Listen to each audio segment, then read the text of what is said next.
नमस्कार दोस्तों। रीट एसएसटी की वैदिक संस्कृति की आज अपनी 8वीं क्लास है और ऋग्वेद के बारे में अपन पढ़ रहे थे। वैदिक संस्कृति के बारे में जो एसएसटी के महत्वपूर्ण प्रश्न है और वन लाइनर के रूप में प्रश्न बनते हैं, उनकी श्रृंखला के अंदर हम चल रहे हैं। आज बात करते हैं ऋग्वेद में भिषक नाम से चिकित्सक का उल्लेख हुआ है। यानी ऋग्वेद में भिषक नाम से एक चिकित्सक हुए। चिकित्सक यानी चिकित्सा प्रणाली, वर्तमान जो डॉक्टर वगैरह होते हैं, इससे भिषक नाम का एक चिकित्सक हुआ है, बहुत ही प्रसिद्ध। उनका उल्लेख कहाँ हुआ है? तो आपके ये प्रश्न बहुत सारा आरएस वगैरह एग्जाम में पूछा गया है। तो ये प्रश्न बनता है कि भिषक नाम के चिकित्सक का उल्लेख कौन से वेद में हुआ है? ऋग्वेद में या ऋग्वेद में भिषक नाम के चिकित्सक का उल्लेख मिलता है। वैदिक काल में जो सूर्य, इंद्र, सूर्य, अग्नि, वायु, उषा, वरुण प्रमुख देवता थे। यानी वर्तमान में आज 33 करोड़ देवताओं को पूजते हैं हिंदू धर्म में के अंदर। ऐसे वैदिक काल में वर्षा के जो देवता थे इंद्र देवता, सूर्य देवता को अर्घ्य चढ़ाते हैं, यानी जो रोशनी देते हैं अपने को, उनको अग्नि के रूप में यानी अग्नि देवता के रूप में जो हवन यज्ञ वगैरह करते हैं, तो हवन यज्ञ के माध्यम से अपने अनुष्ठान देवताओं के पास पहुंचाते हैं अग्नि के रूप में। और वायु देवता यानी हवा जो होते, पवन देव बोलते हैं जिसको, उनकी उषा जो उजाले के रूप में, और वरुण देवता जो आकाश के देवता के रूप में प्रमुख थे। तो इन देवताओं को प्रमुखता दे रखी थी। यानी वैदिक काल में इन देवताओं की पूजा बहुत ही ज़्यादा प्रचलन में थी। ऋग्वेद सबसे प्राचीन और विश्व का प्रथम ग्रंथ माना जाता था। ये सबसे महत्वपूर्ण प्रश्न बनता है कि ऋग्वेद सबसे प्राचीन, यानी अगर वेदों की बात करें अपन, वैदिक संस्कृति के 4 वेद है, ऋग्वेद, यजुर्वेद, सामवेद और अथर्ववेद में भी सबसे प्राचीन ऋग्वेद है। इसके अलावा विश्व की बात करें, पूरे विश्व में सबसे प्रथम ग्रंथ यानी लिखा गया जो ग्रंथ था वो ऋग्वेद ही था। ऋग्वेद सबसे प्राचीन ग्रंथ है माना जाता है। वैदिक दर्शन में वसुधैव कुटुंबकम की बात कही गई। यानी वैदिक दर्शन यानी ऋग्वेद के अंदर या वैदिक दर्शन में वसुधैव कुटुंबकम की बात कही गई। यानी इसमें सभी धर्मों को समान रूप से बराबरी का दर्जा दे रखा है। यानी किसी भी धर्म की आलोचना वगैरह नहीं की गई है, सबको साथ लेकर चलने की बात कही गई है। यानी सभी धर्म समान है।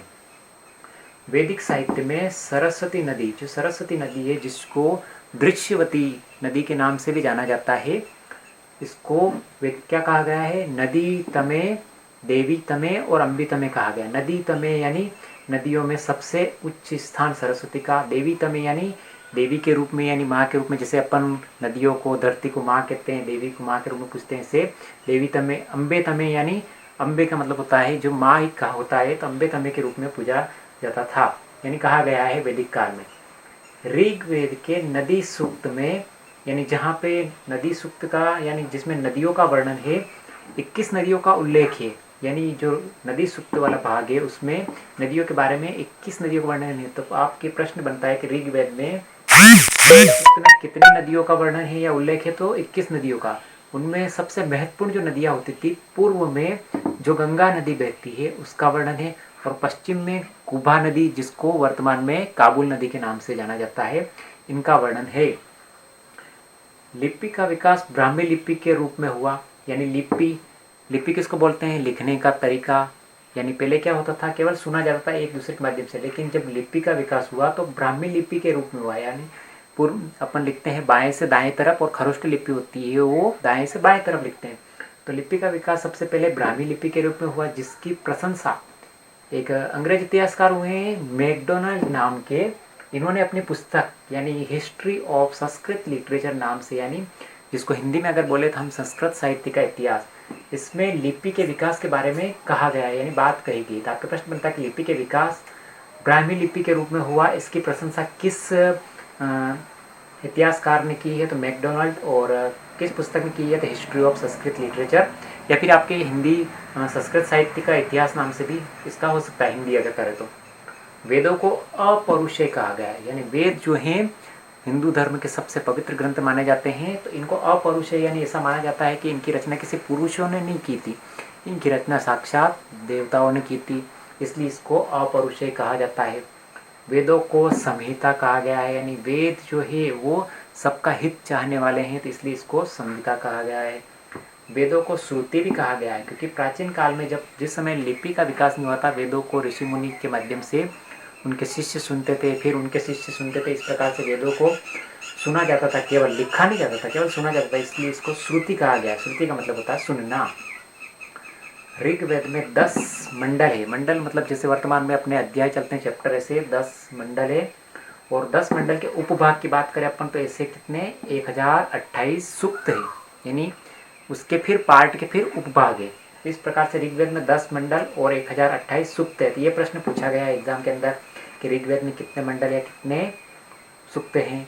10 मंडल और 1028 सूक्त हैं।